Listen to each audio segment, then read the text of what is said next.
నెల్లూరు జిల్లా కావల్లో టీడీపీ నేత తిరువీధి ప్రసాద్ ఆధ్వర్యంలో సీఎం చంద్రబాబు, మంత్రి లోకేష్, స్థానిక ఎమ్మెల్యే దగ్గుమాటి వెంకటకృష్ణ ప్రసాద్ చిత్రపటాలకు పాలాభిషేకం చేశారు. తల్లికి వందనం కొంచెం ఆలస్యం కావడంతో కూటమి ప్రభుత్వంపై వైసీపీ సోషల్ మీడియాలో ట్రోల్ చేయడం జరిగిందన్నారు. కూటమి ప్రభుత్వం మాటల ప్రభుత్వం కాదు, చేతల ప్రభుత్వం అని టీడీపీ నేతలు కొనియాడారు.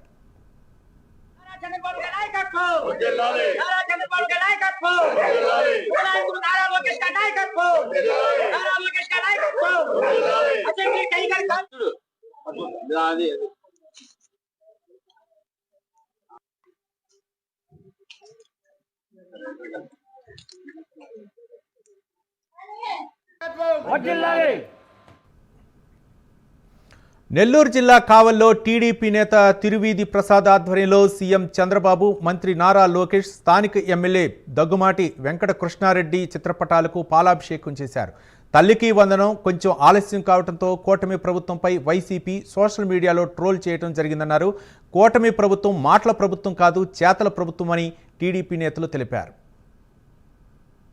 మహిళలకి ఈ రోజు తల్లికి వందనం కింద డబ్బులు పడ్డం అనేది మాకు చాలా సంతోషంగా ఉంది. ఏంటంటే గత ప్రభుత్వంలో ఒక బిడ్డకే అనేసి అమ్మఒడి ఒకరికే వేసేవాళ్ళు. ఇప్పుడు ఇద్దరుంటే ఇద్దరు, ముగ్గురుంటే ముగ్గురు, నలుగురుంటే నలుగురికి పడ్డం వల్ల చాలా మందికి మహిళలందరూ చాలా సంతోషంగా ఉన్నారు. అమ్మఒడి పండుగ మూమెంట్ లో వేసేవాళ్ళు. పండుగ మూమెంట్ లో అంటే సొంత ఖర్చులు, షాపింగ్లని, బట్టలని, జల్సాలకి ఎక్కువ వాడేవాళ్ళు. ఇప్పుడు ఏంటంటే మన చంద్రబాబు నాయుడు గారికి ఎప్పుడు ఎక్కడ ఏది ఎప్పుడు వదలాలో ఆయనకి తెలుసు. కాబట్టి స్కూల్ ఓపెనింగ్ రోజు ఈ టైంలో వదలడం అనేది తల్లులకి, పిల్లలకి చాలా ఉపయోగపడుతుంది. ఈ రోజు మేము ఇళ్లలో భర్తలు నడుపుకోవలేదు. మేము ఈ స్కూళ్ళలో ప్రతి సంవత్సరం మేము స్కూల్లో జాయిన్ చేయాలంటే పక్కన అప్పు తెచ్చుకోవాలి. మేము మధ్యతరగతి కుటుంబం వాళ్ళం. డబ్బున్న వాళ్ళంటే ఎట్లో కట్టి చేసుకుంటారు.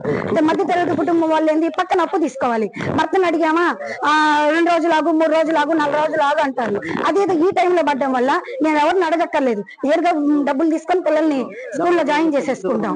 పడుతున్నాయి పిల్లలు ఎంతమంది ఉంటే అంతమందికి వేస్తున్నారు. Thank you CM sir, thank you కూటమి ప్రభుత్వం, మా కావలి ఎమ్మెల్యే గారు కావ్య కృష్ణారెడ్డికి కూడా